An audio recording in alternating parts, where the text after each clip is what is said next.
Hey there, welcome to today's video where we are doing a speed build of the Bloodlust Manor.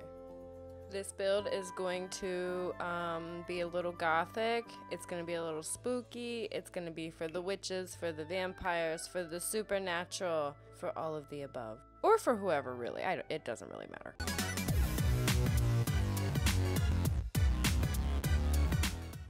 This one's going to be a super fun one, and it's also going to be like one of the biggest builds that I've ever done. So yeah. So originally I was going to build this whole entire castle up on this huge hill. You would have to travel this big long distance to get to the top, but I changed my mind.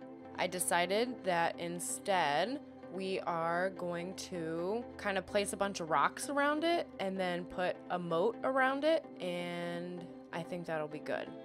And I'm super excited because I got to use the pond tool finally. Even though we're only doing like a little teeny tiny moat, it's going to be super awesome for now. So I'm super excited about that.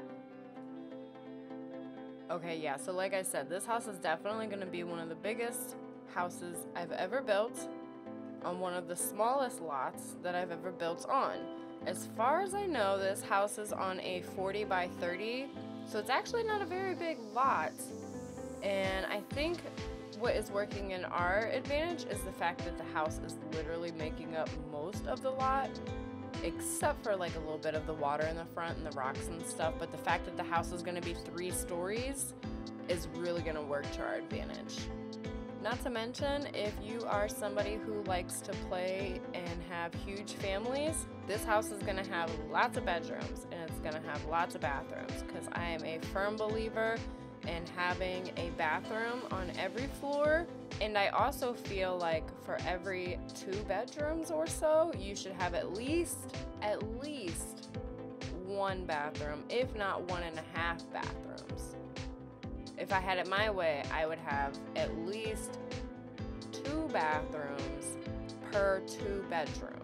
Kind of that way everybody gets their own bathroom in a way, and then you don't have to share your personal bathroom with guests. And yeah, I kind of look a little deep into it, but I'm sure there's other people out there that agree with me and feel the same way that I do on my bathroom to bedroom ratio. What's an awesome build without a little bit of fun-filled debug? Also got to make sure that I add my little signature vines all the way on the outside of the house, make it look all nice. And then I think it's time to move to the inside of the house. Okay, so here's a serious question for my builders. When you go and you start the blueprint, or the layout, as you would say, of the inside of your house, do you kind of just put walls up and go from there and wing it? Or do you have a general idea of like how you want the house to look? Because me personally, after I randomly design the outside of the house, when I move to the inside, I will randomly design the inside. And if something doesn't look right, I'll kind of just like move it around and stuff, if that makes sense. But for the most part, literally when I go to design or decorate any room, I don't really go into it with like a game plan as much as I just kind of go into it and wing it and just kind of make things work. Does that make sense? I feel like maybe the only thing that I do kind of plan out in advance is really just kind of what theme I'm going with, what style house I'm gonna build. I don't go that much into it. I just go to the kitchen category, grab the stove, and just place it in a spot and make it the kitchen, right? Right. Literally prime example of that is I had no idea how I was gonna hide the stairs coming up to the 2nd floor, and I figured, let's hide the stairs with a TV and some bookcases and put some couches there, and boom, you never even see the stairs back there. It's completely hidden downstairs and hidden upstairs. Sometimes you just gotta wing it in life. Sometimes you just gotta do things on the fly. Just throw some random shit in a room and you never know. It could be like the coolest room or the coolest house that you ever designed. Do you think going into this build I thought, you know, I'm really considering putting a TV behind my stairs? No! opportunity came up and it looked cool, I jumped on it. I was winging it, as one would say. Also, not sure if I mentioned this, but this build is brought to you by my favorite holiday, which is Halloween.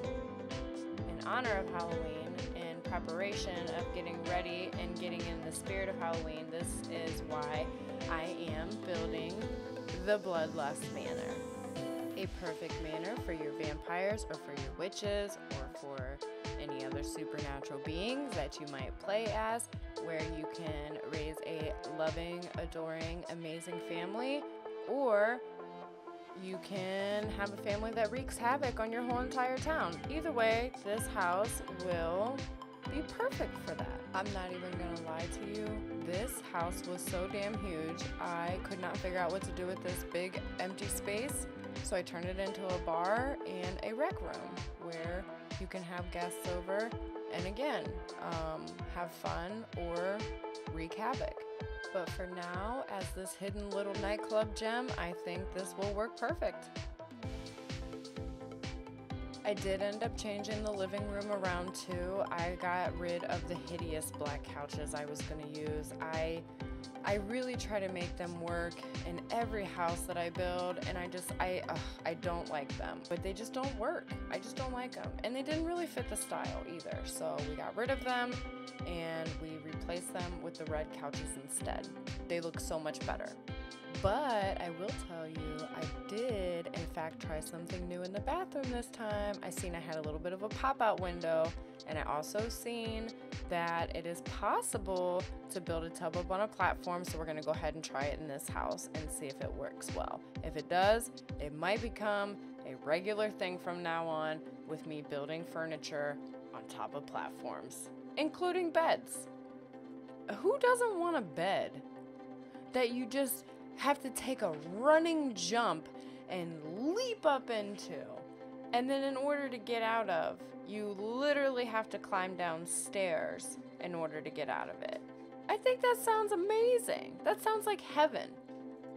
Just put like the privacy curtains up around it and just close them. Let people know, leave me alone. Don't talk to me right now. If you see my bed curtains closed, don't come bother me. I'm busy taking my nap.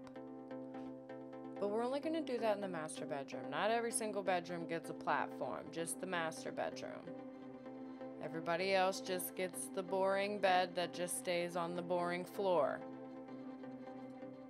We'll go ahead and add the kids' bedroom on this floor. We'll put the adult bedrooms on each side and put the kids in the middle, just in case their little bad butts get in trouble.